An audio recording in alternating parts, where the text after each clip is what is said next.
What is risk reward ratio? See, trading is not a surety, it's a probability. अगर वो probability आपके against चली जाती है तो आप क्या करेंगे?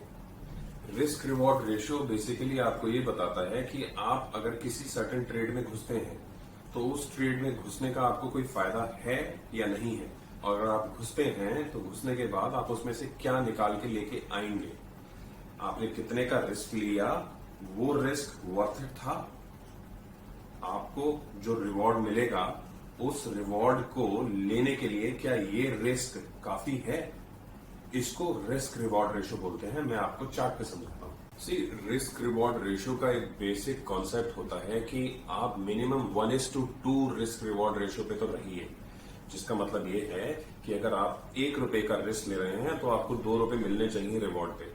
फॉर एग्जाम्पल, इसको एग्जाम्पल की तरह लेते हैं कि आपने कोई स्टॉक उठाया और वो स्टॉक आपने एक स्टॉक लिया और वो ₹100 की कीमत का है। वो ₹100 की कीमत का स्टॉक पे आपने स्टॉप लॉस लगाया ₹20 का। तो आपने, अगर ट्रेड आपके अगेंस्ट चला जाता है तो आपका लॉस कितना हुआ? ₹20। तो ₹20 अगर आपने रिस्क ले लिया तो उसका रिवॉर्ड, उसका डबल हमने बोला 1:2। तो रिवॉर्ड क्या होना चाहिए? रिवॉर्ड होना चाहिए आपका ₹20 का डबल कितना हो गया? ₹40। ₹40 यानी ₹100 का ट्रेड था तो यानी 140।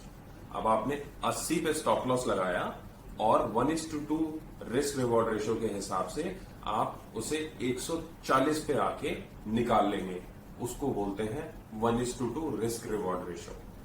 देखिए, एक चीज बिल्कुल क्लियरली समझ लेते हैं, ट्रेडिंग मनी मेकिंग मशीन नहीं है। ट्रेडिंग कोई गैम्बल सेटअप नहीं है, कोई गैम्बलिंग कसिनो का सेटअप नहीं है जहां आप आए और आपने बहुत सारे पैसे बनाए लेके चले गए। अगर आप डिसिप्लिन और पेशेंस के साथ इस काम को करते हैं, मैं आपको बता रहा हूं कि इससे अच्छा कोई काम नहीं है। लेकिन डिसिप्लिन और पेशेंस क्या है, डाला जा सकता है, उसके बारे में बाद में बात करेंगे। अभी हम टॉपिक के ऊपर स्टिक करते हैं, what is risk reward ratio. तो अगर आप इस चीज को समझते हैं कि रिस्क रिवॉर्ड रेशियो इंपॉर्टेंट है, then so risk reward ratio basically ये कहता है कि आप उसी ट्रेड में घुसिए जिसमें आपको रिवॉर्ड दिख रहा हो साथ में। आप ऐसे, अगर आपको आम खाना है और आम के पेड़ पे चढ़ रहे हैं आप, तो आम के पेड़ पे आप ये देख के चढ़ेंगे ना आम है नहीं है। अगर आम के पेड़ पे आप चढ़ गए और चढ़ने के बाद आप ढूंढ रहे हैं आम ही नहीं है, तो क्या फायदा उस पेड़ पे चढ़ने का? तो आप उस ट्रेड में घुसिए ही मत जिस ट्रेड में आपको 1:2 रिस्क रिवॉर्ड रेशियो नहीं मिल रहा है। सिंपल।